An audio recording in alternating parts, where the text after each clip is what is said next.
BNP একমাত্র দল যারা দেশকে অভিজ্ঞতার আলোকে সঠিকভাবে পরিচালনা করতে সক্ষম। মাদ্রাসার ইমাম, খতিব, মুয়াজ্জিম সাহেব যারা, বিভিন্ন ধর্মীয় গুরু যারা আছেন, তারা মানবতার জীবনযাপন করেন অধিকাংশ মানুষ, এবং এই মানুষগুলোর ব্যাপারেও আমরা চিন্তা ভাবনা করেছি যে তাদেরকে আমরা সরকারের পক্ষ থেকে একটি সম্মানের ব্যবস্থা করব, যাতে করে তারা একটি সম্মানজনক জীবনযাপন করতে পারে। এখন প্রিয় ভাই বোনেরা, এই হচ্ছে সংক্ষেপে বিএনপির পরিকল্পনা। বিএনপি কিভাবে করতে চায়। আমাদের বহু 1.5 কোটির মতন প্রবাসী আছেন, বাংলাদেশি মানুষ যারা বিদেশে কাজ করছেন, কষ্ট করে বৈদেশিক মুদ্রা এই দেশের মানুষের জন্য পাঠাচ্ছেন। এই প্রবাসীদের জন্য আমরা সিদ্ধান্ত গ্রহণ করেছি তাদের যাতে সমস্যা, হয়রানি কম হয় এয়ারপোর্টে আসলে পরে, এবং যখন তারা কাজ শেষ করে দেশে ফিরে আসবেন সেই সময় যাতে তারা একটি নিরাপদ জীবনে থাকতে পারেন, সেই জন্য তাদেরকে আমরা প্রবাসী কার্ড দেওয়ার সিদ্ধান্ত গ্রহণ করেছি।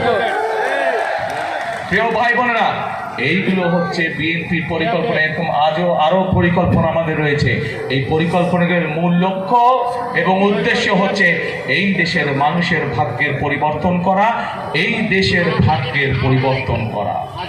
যেই কথাটি প্রথমেই বলেছি ভাই বোনেরা, এই মুহূর্তে বিএনপি একমাত্র রাজনৈতিক দল যাদের সামনে পরিকল্পনা আছে, যাদের সামনে দেশ এবং জনগণের জন্য কর্মসূচি আছে, এবং সবচাইতে বড় ব্যাপার, বিএনপি একমাত্র রাজনৈতিক দল যাদের এই মুহূর্তে দেশ পরিচালনার অভিজ্ঞতা রয়েছে।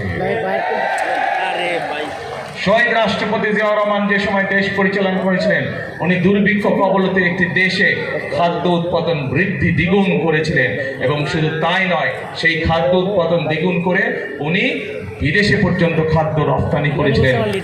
বাংলাদেশের মানুষের খাদ্য সরবরাহ করার পরও দেশনেত্রী খালেদা জিয়া যখন দেশ পরিচালনা করেছেন, উনি বাংলাদেশে এত শিল্প কলকারখানা তৈরি করতে সক্ষম হয়েছিলেন, বাংলাদেশের মানুষের কর্মসংস্থানের ব্যবস্থা করেছিলেন।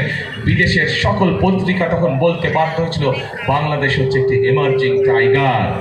কাজে প্রিয় ভাই বোনেরা, এই সকল, এবং শুধু তাই না, দেশনেত্রী খালেদা জিয়ার সময় আমরা দেখেছি কিভাবে তিনি নারীদের শিক্ষা ব্যবস্থা ফ্রি করেছিলেন। ক্লাস 10 থেকে মেয়েদের জন্য ক্লাস 12 পর্যন্ত শিক্ষা ব্যবস্থা ফ্রি করেছিলেন। প্রিয় ভাই বোনেরা, এই কাজগুলো থেকে প্রমাণিত হয় যে বিএনপি একমাত্র দল যারা দেশকে অভিজ্ঞতার আলোকে সঠিকভাবে পরিচালনা করতে সক্ষম।